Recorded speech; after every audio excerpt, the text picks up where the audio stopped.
نعيش كل هذه المتعة. دعنا نتواصل. Powerade has 50% more electrolytes than the leading sports drink. And Powerade is the official sports drink of FIFA World Cup. Power your legacy with Powerade.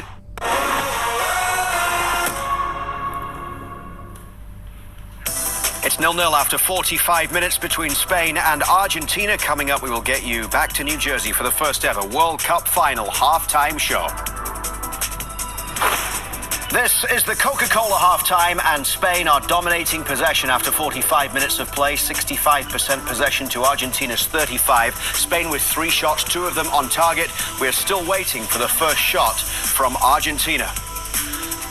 Luke Wildman, Stephen Caldwell, Atiba Hutchinson and Kevin Kilbam with you. And fair to say, Stevie, I think Spain are the better side so far. Yeah, I would say so, Luke. I think they're the team that have had the most possession, as you said, and the team that have pushed forward the most to try and get a goal in this game. But I don't think Argentina will be too disappointed with the way that the halves went from their point of view as well. And you know, we've picked out a couple of chances. I think early on, Lamine Yamal fancied these chances against Tagliafico.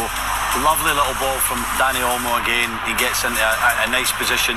Maybe should hit it a little bit earlier. It comes so early in the game that he's probably trying to be a touch too precise. But there's a block that comes in it, and then Emi Martinez just about enough to keep it out.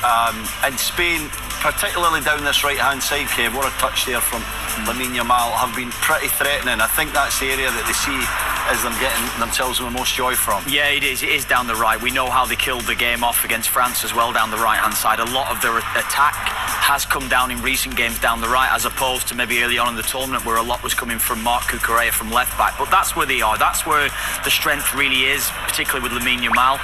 And overall, just going back to your point there, I think Argentina will be quite happy that they've allowed shots from distance without really getting it on the inside, apart from the initial chance from Lamine Yamal there, Atiba. Everything's been from distance and no real threat to Emi Martinez's goal. Exactly, yeah. There was a few moments, I think, where Spain got in decent positions for maybe some cutbacks, but Argentina have done a very good job at making sure they have enough numbers in the box.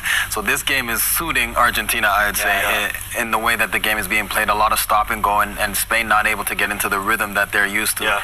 So let's see what happens in the second half. But I think Spain are also kind of content with how they are. They've got control of it, but they know that last piece is missing. Yeah. We know the possession is a huge part of Spain's identity here. Argentina doing a pretty good job at just making sure that is broken up as much as possible. Yeah, they've tried to break a lot of the play up as much as they can, Luke. And we kind of knew that this is how Argentina would play. We know the way that they played against England and maybe even in past knockout games throughout, where there's a lot of fouls, a lot of afters. 1 or 2 of them maybe could have been booking. I think that's a certain booking, really, but he got away with it, Stevie, didn't he? And there was a number of fouls like this where there was a lot of dragging over and then a kick out afterwards. That was Tagliafico on Lamine Yamal. There's been a number of occasions where the referees let it go and he just booked one player at the end, which was Martinez, wasn't it? Yeah, Martinez, who's went off, of course, because of injury, but he was trying to let it go. He knew that some of these were bookings, but it's the World Cup final. This is the booking here.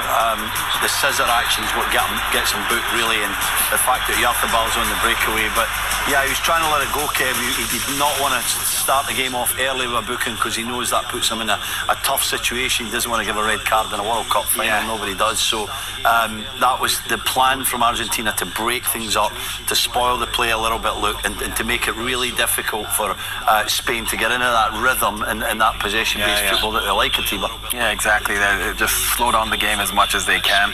Little tackles that they keep, leaving their foot in, as you said, Kevin. That's the way that they play, just to kind of get in the heads of the Spanish. A little boring from Spain, Kevin. Do you think? Yeah, a little bit. I think a little bit slow and a little bit. Don't go there again, Steve. Argentina are making it that way, so you've got to give a lot of credit to them. It is the Spain's going to do more. Maybe, but I think they're both quite happy. Argentina just the second team ever to go through the first half of a World Cup final without attempting a shot. The first team was France in 2022 in Qatar.